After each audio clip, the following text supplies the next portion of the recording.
मूसा ने इस्राएलियों की सारी मंडली इकट्ठी करके उनसे कहा, जिन कामों के करने की आज्ञा यहोवा ने दी है वे ये हैं।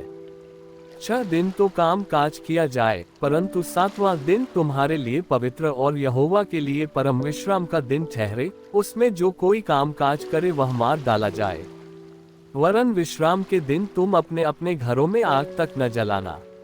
फिर मूसा ने इस्राएलियों की सारी मंडली से कहा, जिस बात की आज्ञा यहोवा ने दी है वह ये है, तुम्हारे पास से यहोवा के लिए भेंट ली जाए, अर्थात जितने अपनी इच्छा से देना चाहें वे यहोवा की भेंट करके ये वस्तुएं ले आएं, अर्थात सोना, रूपा, पीतल, नीले, बैंगनी और लाल रंग का कपड़ा, सूक्ष्म सनी का कपड़ा, बकरी का बाल, लाल रंग से रंगी हुई मेढ़ों की खालें, सुइसों की खालें, बबूल की लकड़ी, उजियाला देने के लिए तेल, अभिषेक का तेल और धूप के लिए सुगंध द्रव्य।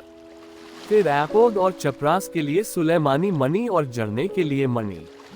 और तुम में से जितनों के हृदय में बुद्धि का प्रकाश है वे सब आकर जिस जिस वस्तु की आज्ञा यहोवा ने दी है वे सब बनाएं, अर्थात तंबू और ओहार समेत निवास और उसकी घुंडी, तख्ते, बैंडे, खंभे और कुसिरिया।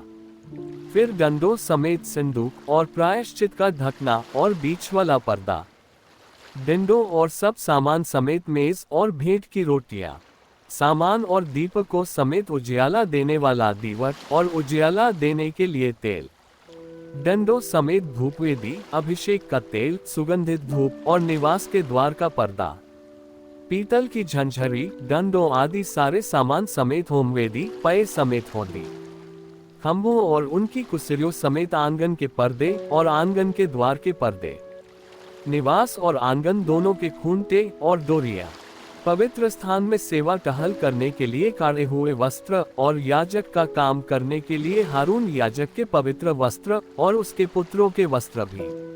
तब इस्राएलियों की सारी मंडली मूसा के सामने से लौट गई, और जितनों को उत्साह हुआ और जितनों के मन में ऐसी इच्छा उत्पन्न हुई थी वे मिलाप वाले और पवित्र वस्त्रों के बनाने के लिए यहोवा ने लगे। क्या स्त्री, क्या पुरुष, जितनों के मन में ऐसी इच्छा उत्पन्न हुई भी वे सब जुगनू, नथुनी, मुंदरी और कंगन आदि सोने के गहने ले आने लगे। इस भांति जितने मनुष्य यहोवा के लिए सोने की भेंट के देने वाले थे वे सब उनको ले आए। और जिस जिस पुरुष के पास नीले, बैंगनी व लाल रंग का कपड़ा व सूक्ष्म सनी का कपड़ा व बकरी का बाल व लाल रंग से रंगी हुई मेढ़ों की खालें व सुइसों की खालें थी वे उन्हें ले आए। फिर जितने चांदी व पीतल की भेंट के देने वाले थे वे यहोवा के लिए वैसी भेंट ले आए। और जिस जिसके पास सेवकाई के किसी काम के लिए बबूल की लकड़ी थी वे उससे ले आए। और जितनी स्त्रियों के हृदय में बुद्धि का प्रकाश था वे अपने हाथों से सूत काट काट कर नीले, बैंगनी और लाल रंग के और सूक्ष्म सनी के काटे हुए सूत को ले आईं। और जितनी स्त्रियों के मन में ऐसी बुद्धि का प्रकाश था उन्होंने बकरी के बाल भी काटे। और प्रधान लोग एपोद और चपरास के लिए सुलेमानी मणि और जड़ने के लिए मणि और उजियाला देने और अभिषेक और धूप के सुगंध द्रव्य और तेल ले आए। जिस जिस वस्तु के बनाने की आज्ञा यहोवा ने मूसा के द्वारा दी थी उसके लिए जो कुछ आवश्यक था उससे वे सब पुरुष और स्त्रियां ले आई जिनके हृदय में ऐसी इच्छा उत्पन्न हुई थी। इस प्रकार इस्राएली यहोवा के लिए अपनी ही इच्छा से भेंट ले आए। तब मूसा ने इस्राएलियों से कहा, सुनो, यहोवा ने यहूदा के गोत्र वाले बसलेल को, जो ऊरी का पुत्र और हूर का पोता है, नाम लेकर बुलाया है। और उसने उसको परमेश्वर के आत्मा से ऐसा परिपूर्ण किया है कि सब प्रकार की बनावट के लिए उसको ऐसी बुद्धि, समझ और ज्ञान मिला है कि वह कारीगरी की युक्तियां निकालकर सोने, चांदी और पीतल में और जड़ने के लिए मणि काटने में और लकड़ी के खोदने में वरन बुद्धि से सब भांति की निकाली हुई बनावट में काम कर सके। फिर यहोवा ने उसके मन में और दान के गोत्र वाले अहीसामाक के पुत्र ओहोलियाब के मन में भी शिक्षा देने की शक्ति दी है।